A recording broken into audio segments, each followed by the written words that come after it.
The last time when you went outside, how much time did you take thinking about what a stranger was doing or thinking?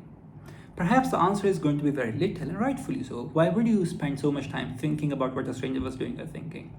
The reason that human beings behave in this way is that if something does not arouse elements of fear, love, or hatred in them, they simply become disconnected. And insofar as a great number of things are concerned, human beings are disconnected from them, therefore having no judgment. However, in areas where they are concerned, if their judgment is based more on emotions and less on reality, then it is likely to be distorted. This matters because if a person's judgment is not fine, then they are unable to make predictions that are correct. Therefore, they do not know how exactly certain events are going to play out or how certain people are going to behave. That can harm their interests and also their safety.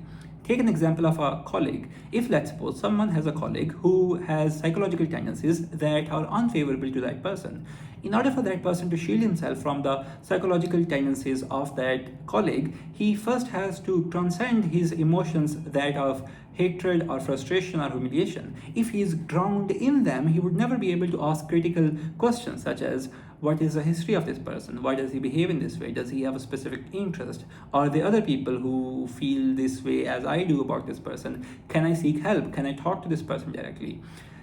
And secondly, in order for that person to fulfill or supply such questions with accurate assessments, he needs to see that person from an impartial standpoint. That can only happen if that person doesn't have any biases. That is, he doesn't see that person from the lens of hatred. Similarly, if, for instance, a person, let's suppose Pakistani, has an interest in Iran and USA war, and he wants to know how, or he wants to predict or foretell how USA is going to behave, the only way he can do that is first he has to recognize whether he has any biases that are standing in the way of him having an accurate assessment of the conflict. And the best thing that he can do is, assuming that he's a Pakistani, therefore he's likely to have sympathies in good supply for Iran, he goes and talks to MAGA supporters. If that is not feasible, he listens to their news. That is, he listens to Fox News, where the anchors and Trump cronies speak in favor of Trump. If feelings such as anger, frustration, etc. arouse in him, that is a litmus test. It is telling him that whatever he believes in with regard to Iran is much more based on emotions and less based on rationality. That is to say that there is no good logical thinking for him to have the opinion that he has. And since his opinion, which was based on emotions, has been challenged, he is responding to the challenge by raising the temperature of his body, that is, by becoming more angry. Now he has an incentive to go back and research on this specific topic and find arguments of both sides and base his opinions on arguments that contain evidence that is much closer to scientific truth. That is how that person can have an accurate assessment of this event, or to begin with, shed his biases. And after that, he can ask critical questions such as, does the oil lobby in USA have something to do with this war? Has the US president always given in to Israeli pressure? For instance, on this specific question, one can find that in the second half of 20th century, when Israel was bombing Lebanon, Beirut more specifically, American President Reagan specifically said that, or threatened the Israeli president not to do so.